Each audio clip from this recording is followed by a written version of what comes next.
Again, this is Roshjin Lundum from section C1. The second question that I'm going to answer is there a fixed morality?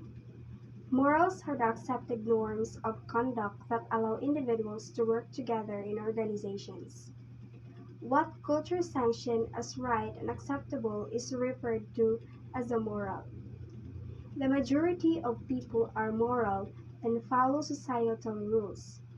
Morality frequently demands people to put their own short-term interest aside from the greater good of society. Amoral people or entities are individuals who are unconcerned about good and wrong, while immoral people perform wicked things. While some moral ideals, such as justice, appear to transcend time and society, morality is not fixed in general.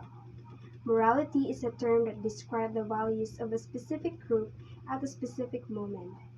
Morality has long been associated with religious traditions, but its importance in the secular world has grown in recent years.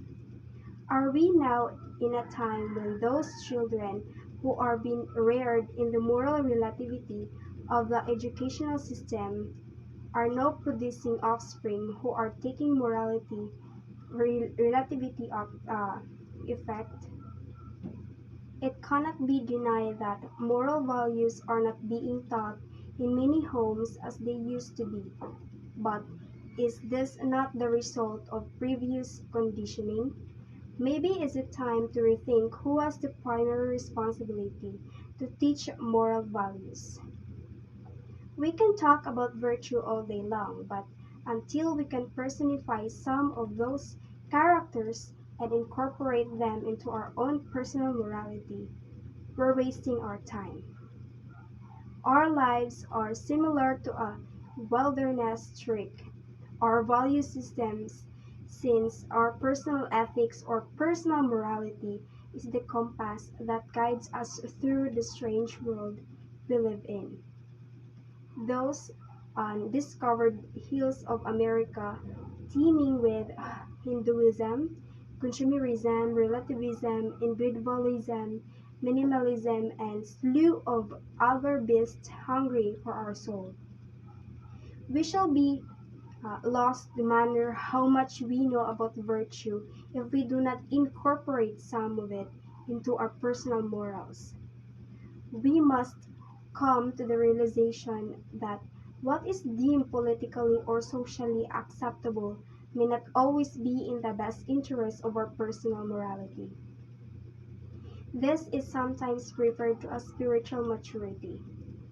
This level of maturity requires us to pick attitudes and behaviors that are odds with our friends, families, and the rest of the world.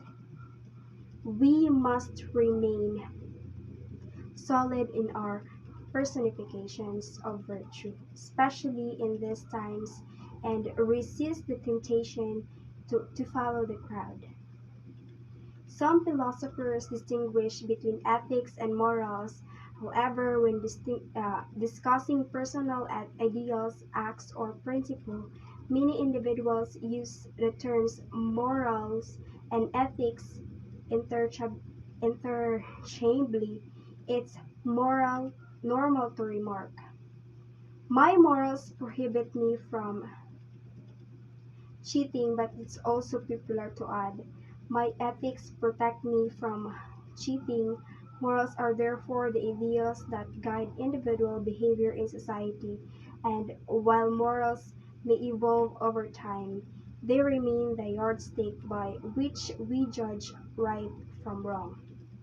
One becomes moral by possessing and acting on virtue, and one's actions are merely mirror or immorality.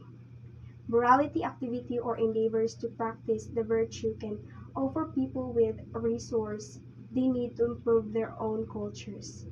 The source of the morality of human acts of the object, the intention and the conditions. Morals are therefore the ideals that guide individual behavior in society, and while morals may evolve over they remain the yardstick by which we judge right from wrong.